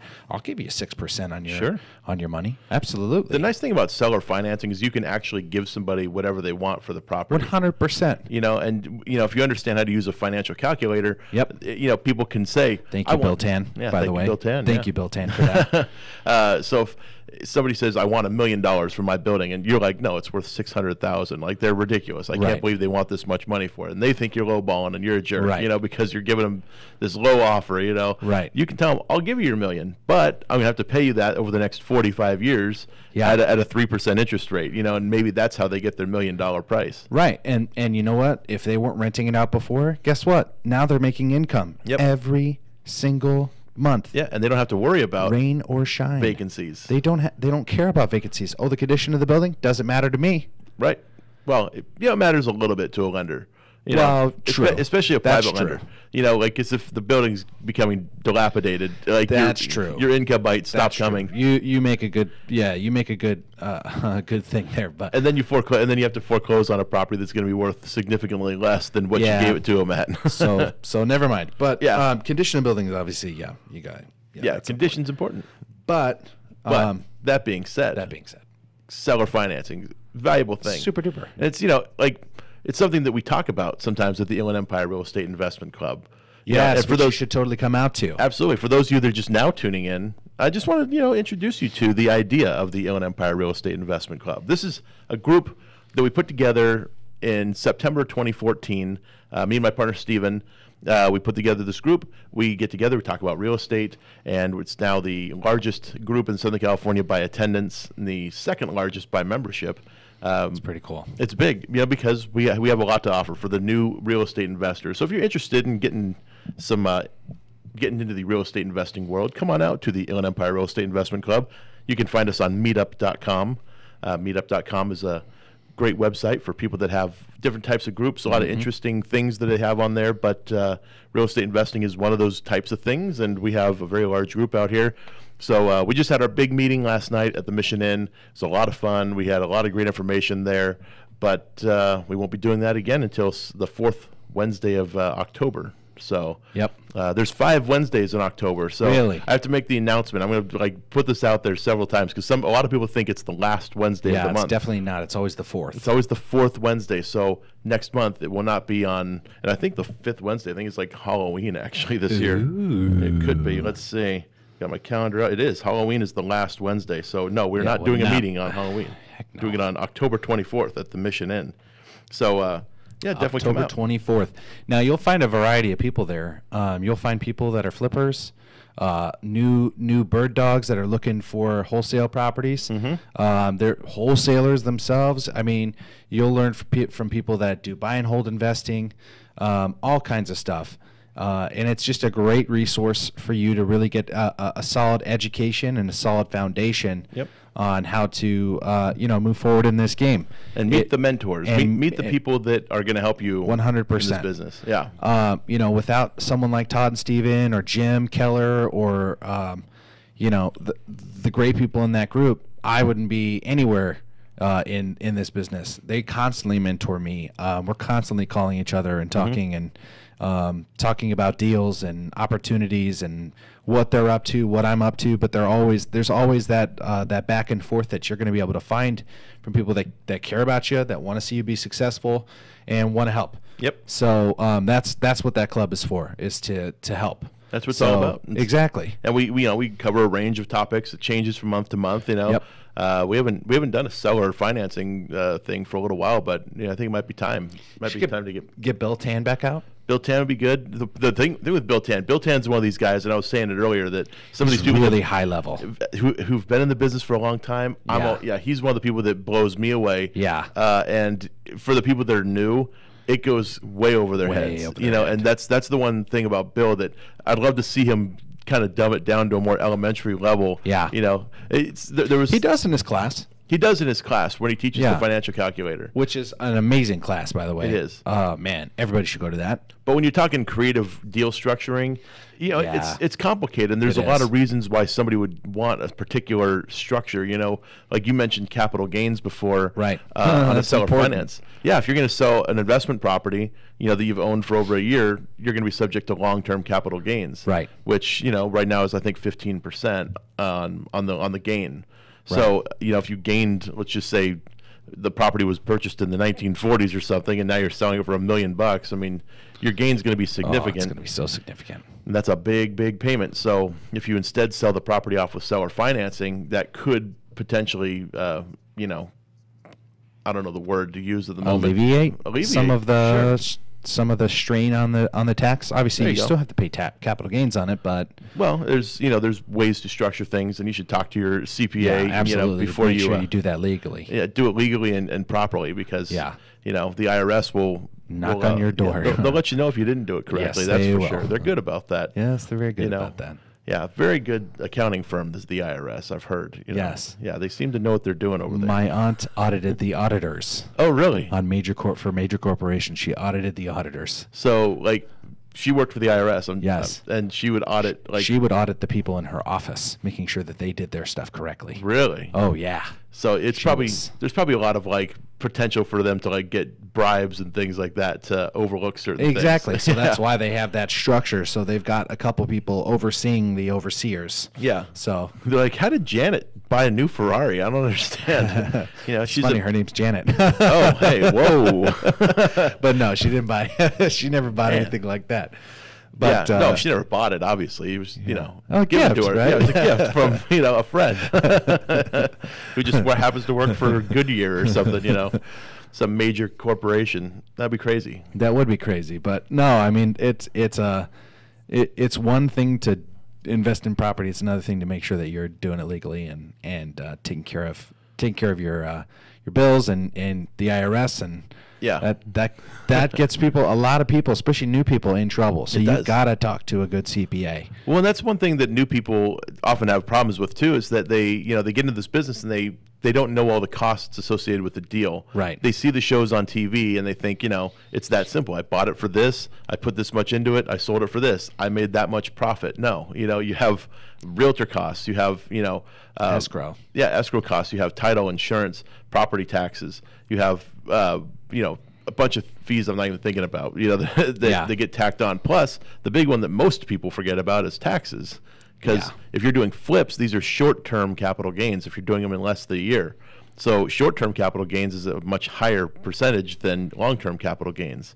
So, there's some pretty good arguments out there against flipping. And I don't want to get into those necessarily at the moment, but there's a way to do it right. And there's a lot of people that get in, they do it wrong from the beginning. And really, the biggest mistake they make in the beginning is paying too much for the house. Right.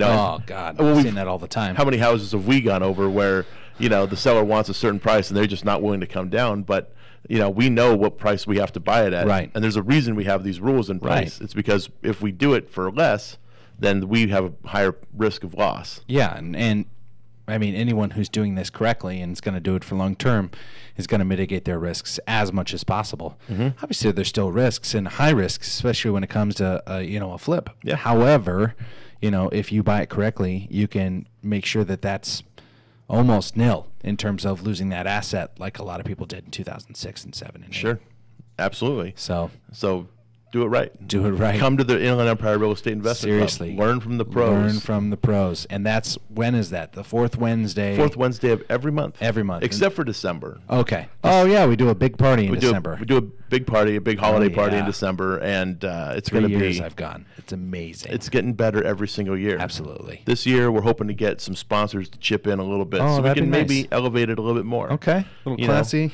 Well, yeah, it would be, sure, classy. Like a classy we'll say it's classy. Yeah. We'll call it classy. It was an open bar last year. Yeah, there was an open bar. It wasn't the classiest of events, but it was a lot of fun. It was a lot of fun. Had a lot of great people there, and a lot of people I didn't expect to actually show up in pajamas showed up in pajamas. I know. Remember Robert Fergosa? Robert showed up. Yeah, him and his wife. That was hilarious. It was great. I was surprised. There was because the prior year we had done an ugly sweater. Thing, and like 3 people showed up with ugly sweaters. Yeah, and I think the 3 of them were you, Matt, and Steven. Right. Yeah, there was a few other attendees that showed up in the ugly sweaters, but it was very few. It was definitely a much bigger thing. This year, the theme is going to be "Come as your favorite holiday character, holiday movie character." Do you have an idea of what you're going to do? I'm thinking I might be Cousin Eddie from Christmas Vacation. Yes. Yeah, the scene where he's wearing the the leisure suit sort of pants and the turtleneck dicky thing that he's got there. Oh, with nice. And have the little reindeer mug for the eggnog. I love it. I love it. I actually have that little mug. You do? Yeah, I'll let you borrow it. Nice. Thank you. Yeah. Wow. Because I didn't know where I was going to get that. Yeah. But I figured it had to be part of the costume. I think I've still got one. Yeah, it's up in my closet. Yeah, I know exactly where it's at. I'll let you borrow that. Well, I'll wash it first. Well, yeah. Well, it's like it's kind of a small little mug, so you could do shots out of it like all night. And you know how much I love doing shots. Well, you could have your Tito's and ice. I got some Tito's and ice. You could have some Tito's and ice in there. Yeah. Anyway, we digressed. So the next meeting is October 24th, right? Well, actually, the next one is going to be the first Wednesday of the month because we do 3 different things every month. That's right. Yeah, talk to me. What are the 3 different things that you do? We do the cash flow game. That's that's that board game created by Robert Kiyosaki. Oh, there you go. I love that game. Yeah, it's a lot of fun. We do that in Highland at the Round Table right? Clubhouse that's over there off of Caesar does a good streets. job there. Yeah, Caesar, one of our fellow members, he actually hosts that. Caesar Roldan, and he's we do that up there at the Round Table Clubhouse. That's going to be on October 3rd. It's always the first Wednesday of the month. So October 3rd at 6 o'clock is when the game gets started. So what you learn there is a lot of creative deal structuring. Some of our more experienced creative deal guys are there at that meeting too. Really? To usually help out. Like Andy's usually there. Matt usually goes.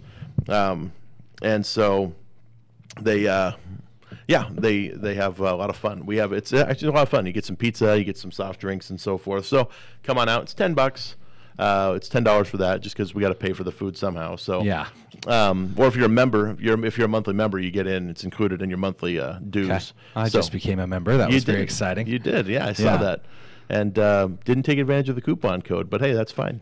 Because I didn't go to the event the month before. So I didn't want to. I mean, I could have taken advantage of the coupon code, but I didn't.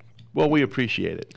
Well, yeah, it's $38. It's okay. It wasn't that much. Yeah, we try to keep the cost low. Yeah, it's $19 a month, and so you pay 2 months ahead. It's basically like you're renting first and last. First and last. Yeah, because if your payment doesn't go through, we can say this is your last month unless you make yourself current. Yep. Yeah, just ourselves protecting our because we got to be able to pay for this stuff. 100%. It's not cheap. It's not cheap. It's not free. The next thing we do is always this. We do Saturday morning coffee. That's it's always the Saturday before the big monthly meeting. So the next one we're going to be doing for that will be on October 20th. So that'll be at Arcade Coffee Roasters in downtown River. Well, it's not downtown, but it's off Chicago.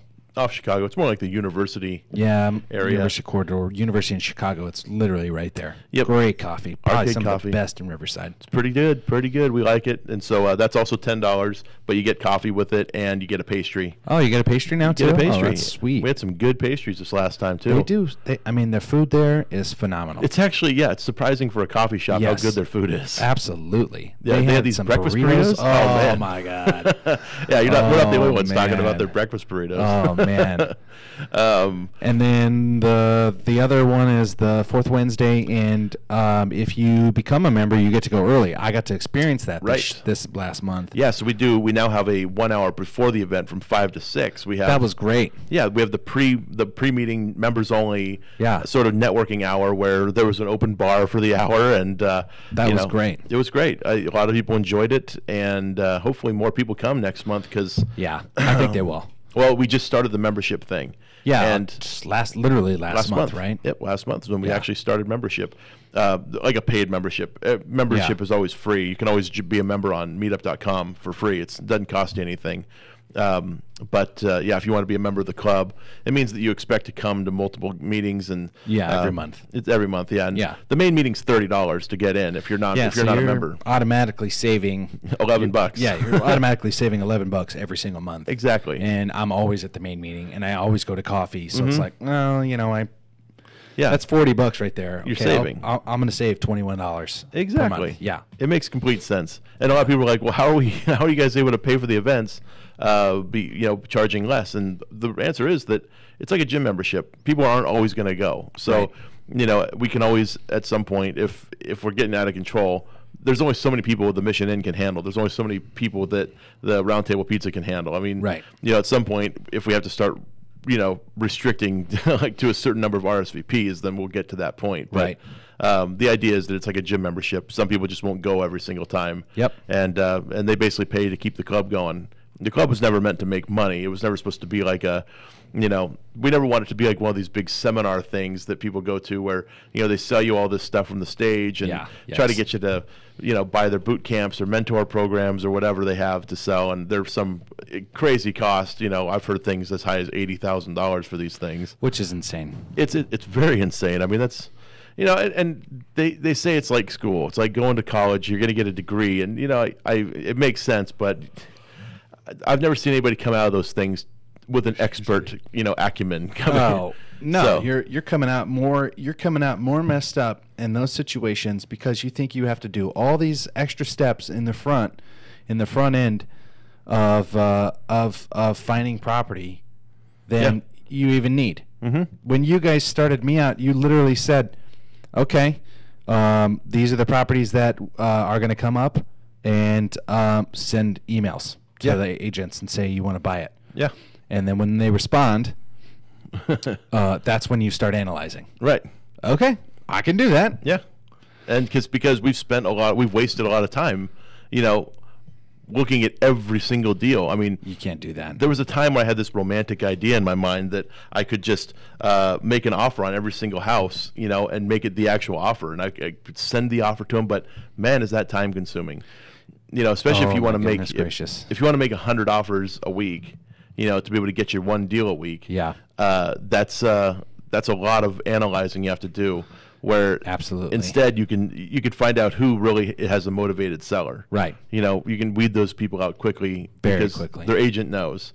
The agent's going to know if this person's going to be willing to accept an investor offer.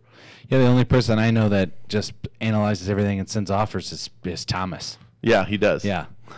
Which I love him for it, but man, that's time consuming. Yeah, and it's something he'll figure out. We figured it out the hard way too.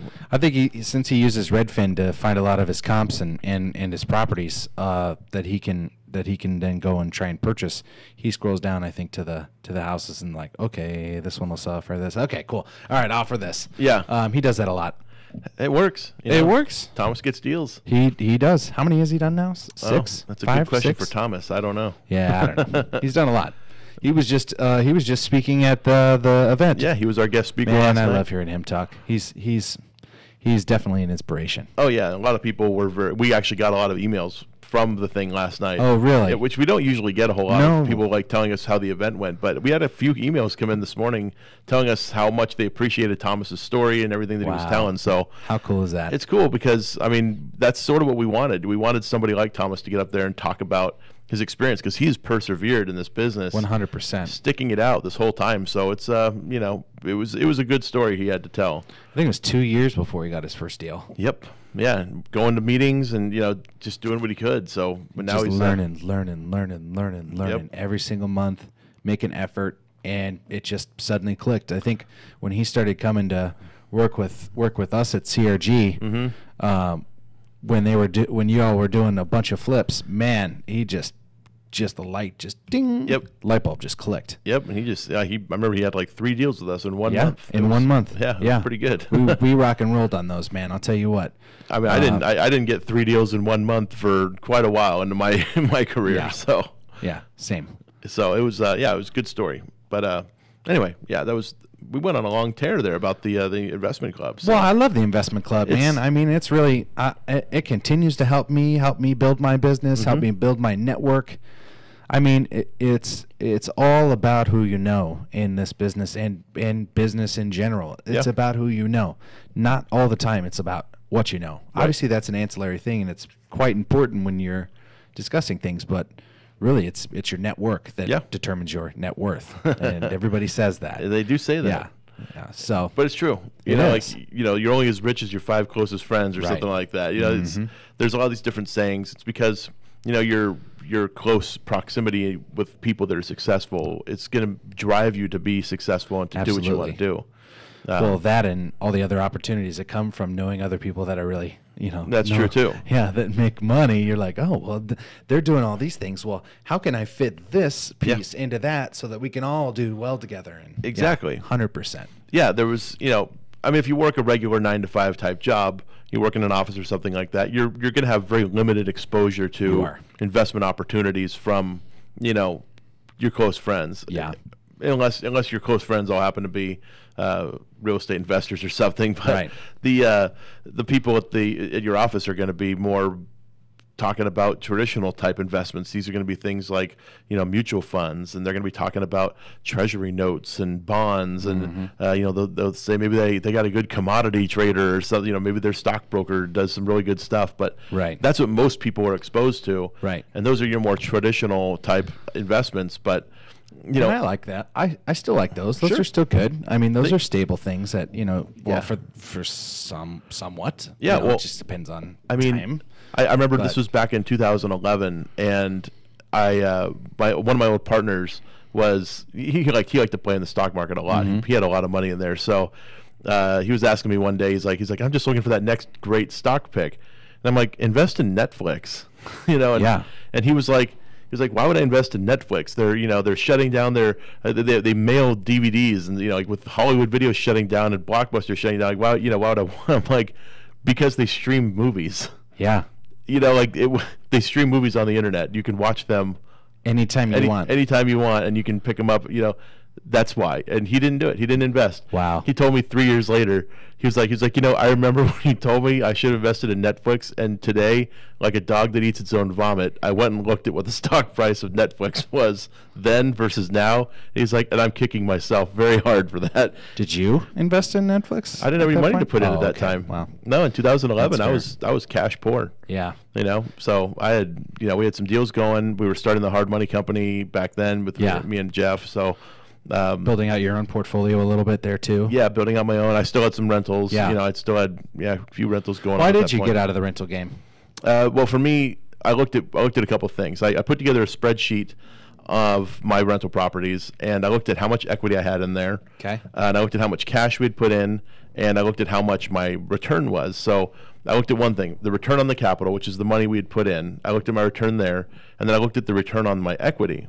So I'm looking at this thing and I'm saying, okay, I have, at this time, and I'll just throw it out there, I had a few $100,000 in equity across these rental properties, and I'm looking at it and I'm saying, okay, I'm making about a 6% return on my equity right now, which, it's not bad. It's not bad, but with that money, I could do better. Yeah. With a few $100,000, I could put that out into notes. I could put that out into hard money loans. I could buy flips and things like that. Yeah. And why didn't you refinance out, keep those rentals, and take that refinance money and put it into flips and other things? It was something that had crossed my mind, but this was 2012 when I first came up with this idea. Oh man, there's no way that was happening then. Yeah, it was going to be tough to qualify because I'm a self-employed person. It was going to be hard to get a loan. No way. And then on top of that, I wouldn't have gotten much out of it because loan limits were still low at that point. You had to get, it was going to be like 80% loan to value, No, because it was an investment property. It was going to be 70% loan to value. Dang. Leaving basically 30%, which is about where I was anyway. So yeah, so that doesn't even make sense to do that. Didn't make sense. Okay, all right. So I got out. That's a strategy that a lot of people use. So yeah, I got out and I sold them and then got into the hard money lending business, and yeah, we were able to put that out at a much higher return. Absolutely. Than 6%. So. I just actually sat down with another investor from the group recently, and we did one of these analyses for him on all of his rental properties, and we came to a very similar conclusion, except his return on equity was like 2%. Ooh. So very low. He had a lot of money across all these properties, and I'm thinking, maybe it's time. Let's look at what your tax hit is going to be, because you have to pay capital gains on all this stuff, and after the capital gains. I'm like, you could regain your loss and your capital gain from your capital gains within the next year or two, and then you're just gonna skyrocket from there. Yeah. So it was something we talked about. We'll have to revisit it and see what he wants to do. I'd like to talk to this guy because one thing, we can either sell or finance out of those for him, or I know people that would take over and buy those properties from him, especially if they're performing, right, and they've got good renters in them. I know tons of people that buy property with tenant in hand. Will they buy at market price? Well, that's the tough one. The caveat there, right? That's where his seller carry might be a good thing to do. Yeah, possibly, just depending on how much money he really wanted out in order to finance other things. Exactly. Yeah, but if you're buying a whole portfolio, it's a little easier to do that because you can give someone, say, $300,000, and then that $300,000 is spread out between all of those ancillary properties, and it makes it much easier for that person to continue to pay you that cash flow that you're really looking for. True. So, maybe there's a hybrid there. There could be. Maybe we can talk about that after. We'll talk about it. Okay. Yeah. Well, I don't think he wants me giving out this information over the air. No, I think that would be a bad idea. But okay, fine, I'll give it to you. No, I'm just kidding. You talked me into it.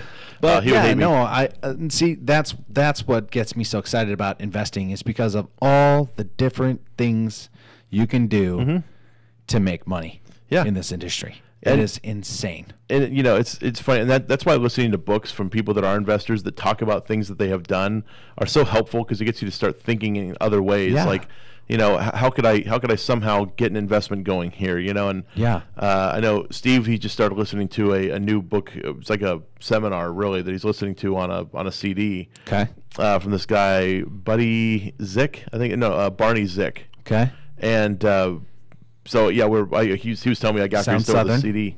He's gonna I don't think he is. Okay. But he told me after he was done with it, he's gonna give it to me. But he said he's been he's gotten so many amazing ideas from this guy. So whenever somebody like Steve tells me that I got to listen to something, honestly, you got to listen. I got to listen to it. Steve is talk about genius up there, right up there. Yeah, he's my original mentor in the business. Really, really. He did a flip, and I wanted to do a flip too. He just happened to jump in and actually started doing it. Okay. And I didn't know what I was doing, so. He knew what he was doing and ended up buying this first deal, and it was a disaster. That thing had a lot of hair on it. Yeah. So he did this deal, and it was, for me, it was an inspiration to get into the business. That's cool, man. But when I started looking at property, Steve would go with me, mostly for me anyway, because I didn't really know everything to look for. Right. And I had no basis or background in construction. So here's Steve. He shows up, and he can tell me, okay, this place needs new air conditioning. It's going to cost this much. It's going to need this. It's going to cost this much. Oh man, I didn't even know that. Yeah, that's cool. He helped me out, and he's my original mentor along with you. Exactly. Well, really, you were my original mentor, and that's then true. Steven. I remember. Steven, you're the one that brought me into CRG and really convinced me to come over. Yep. So that was cool, man. And we spent almost 2 years together building out an awesome company. And now you're moving into tiny homes, which is I remember sitting in your office and sitting with Steve and talking for 4 or 5 hours on multiple occasions just about tiny homes and what you guys could do with it. So I'm really excited to see. Yeah, we're gonna be doing these things. It's amazing. We're calling it Back Porch Homes. These are I love that name. And it's a very cool business concept. We're gonna start manufacturing here pretty soon. Yeah. Big business. Very exciting thing for all the investors that are involved in that one too. Absolutely. And so we're kicking that off here. So what kind of property management you're going to need on something like that? Property management? You mean like for a lease that we're going to need to get? Is that what you're talking about? Yeah. we need a space. We actually have a space picked out, but. Have you already been talking to the broker? Yeah, we talked to the agents, got it listed. Perfect. So yeah, we know how to use LoopNet.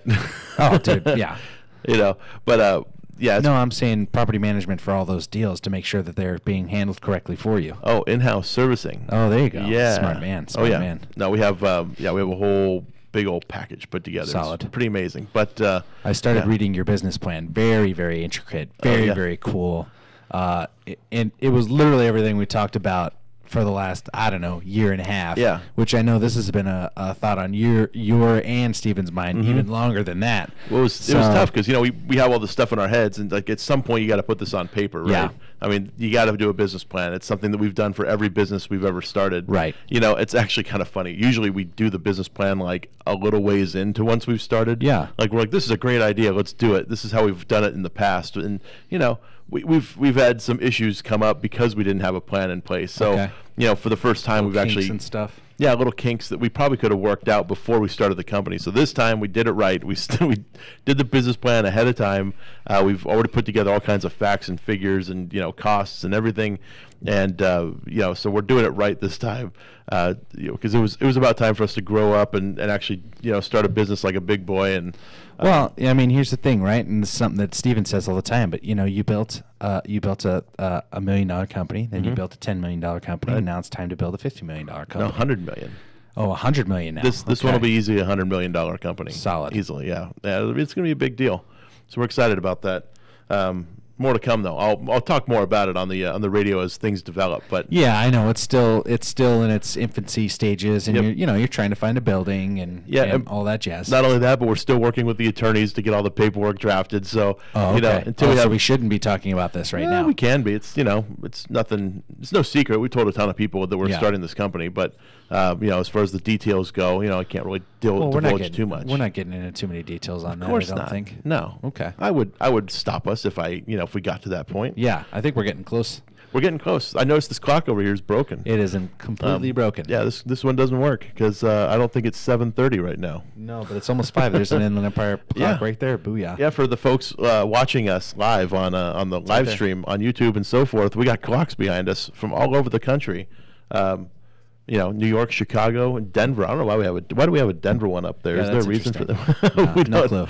Yeah. No clue. Anyway, that's kind of the middle of the country, I guess.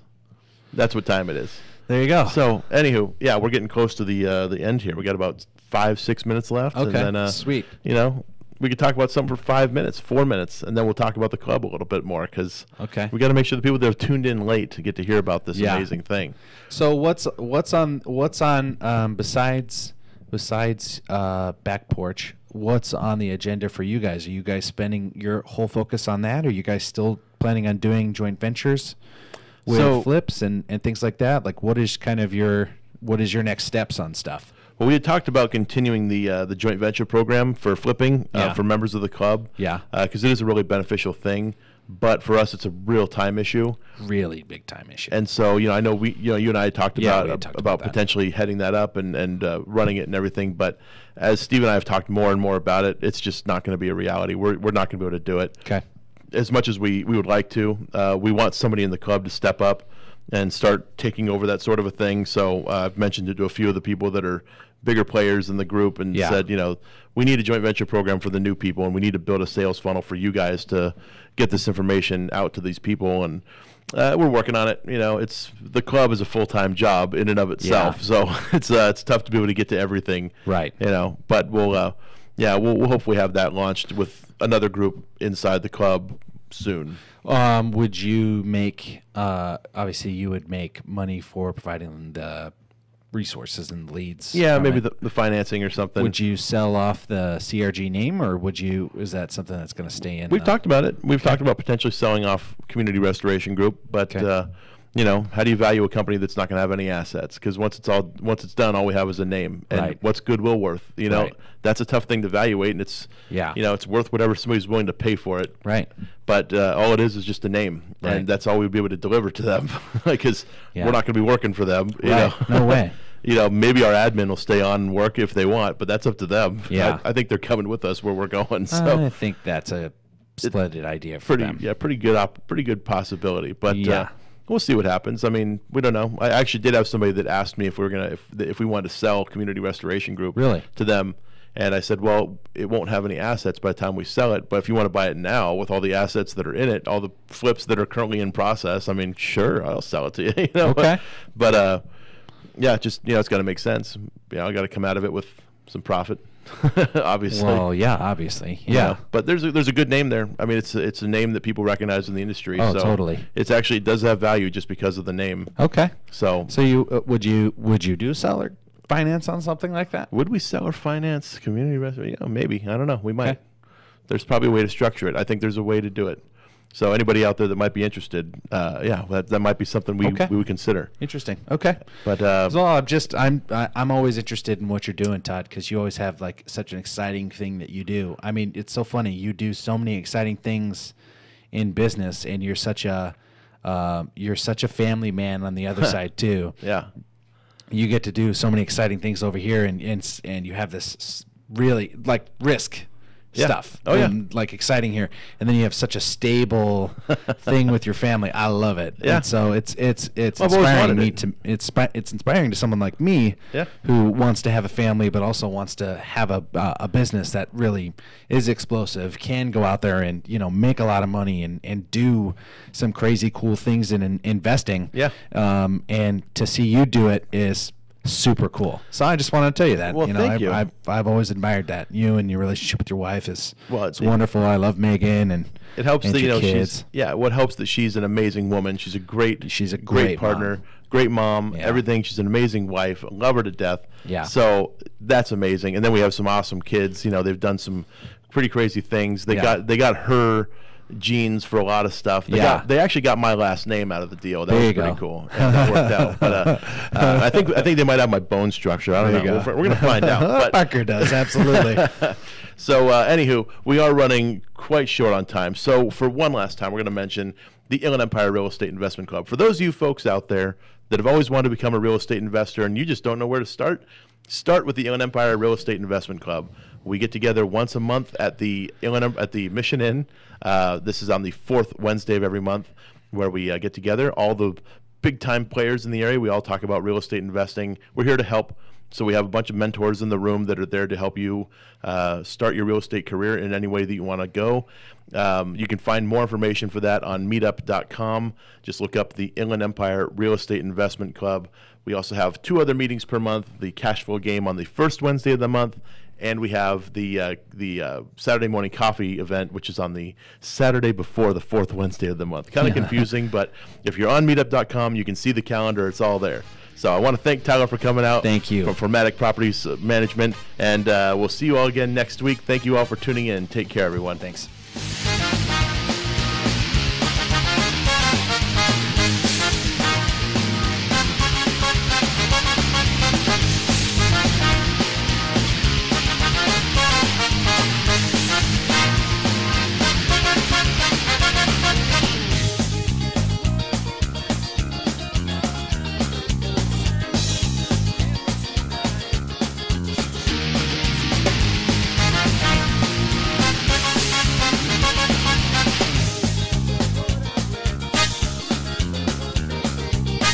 KCAA Loma Linda, 1050 AM, 106.5 FM, and now 102.3 FM.